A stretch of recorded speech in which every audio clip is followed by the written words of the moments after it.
Hey everyone, today is snake feeding day in the room. We're going to be starting off here with my Mexican black king snake.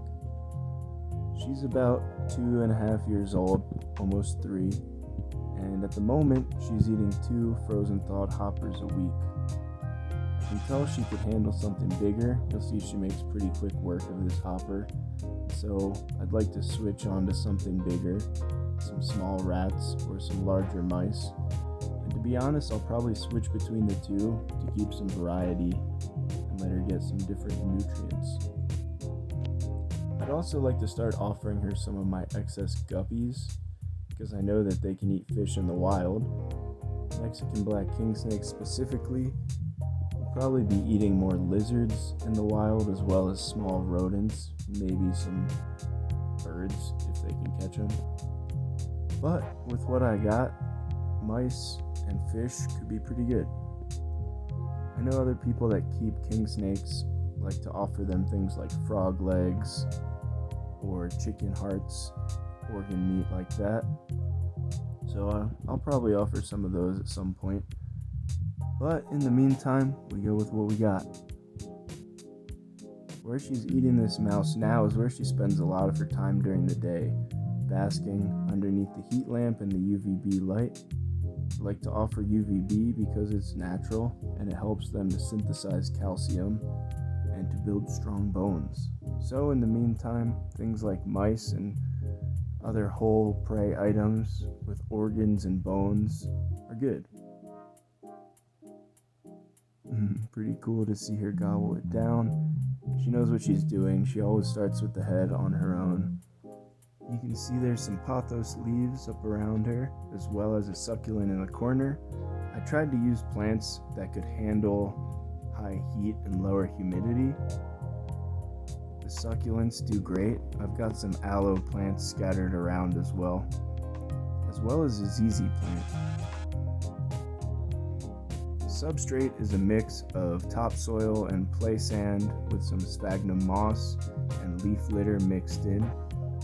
I've added some springtails, and isopods will be next, but it's pretty dry, so I'm kind of torn on whether or not to add the isopods, or maybe I'll find a variety that doesn't need very much humidity. In the meantime, I remove her shed pieces when I can, and all of the other droppings that I find throughout the substrate, but I know I'm going to miss some of it, so it would be nice to have a slight cleanup crew in there. You can see these pothos leaves around. The pothos I've got in some hanging planters mounted to the walls. She really seems to enjoy the coverage, makes her feel a little more comfortable, I'm sure. But it also gives her something to climb on. When the sun sets, I see her up climbing amongst the vines and up on the trees. And throughout the day, she likes to move in and out of the heat as she needs. That's my king snake.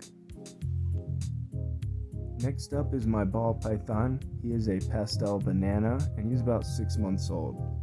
He's eating a frozen thawed hopper mouse as well, but he's probably also ready to size up to some rat pups or something slightly larger than that, as well as some bigger mice.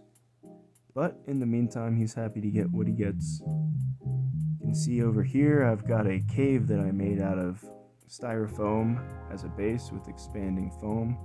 Up above that, a cork bark ledge, and we've got some ferns of different types and a calathea plant up above.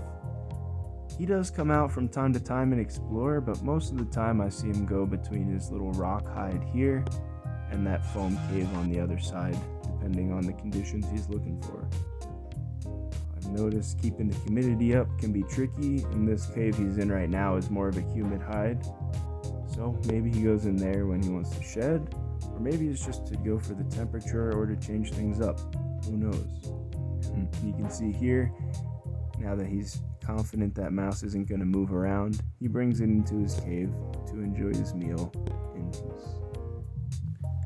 If you've got any name suggestions, please leave them in the comments below. I'd be happy to check them out, as well as any questions or other thoughts you might want to share. Thanks for watching and check back for more. See ya.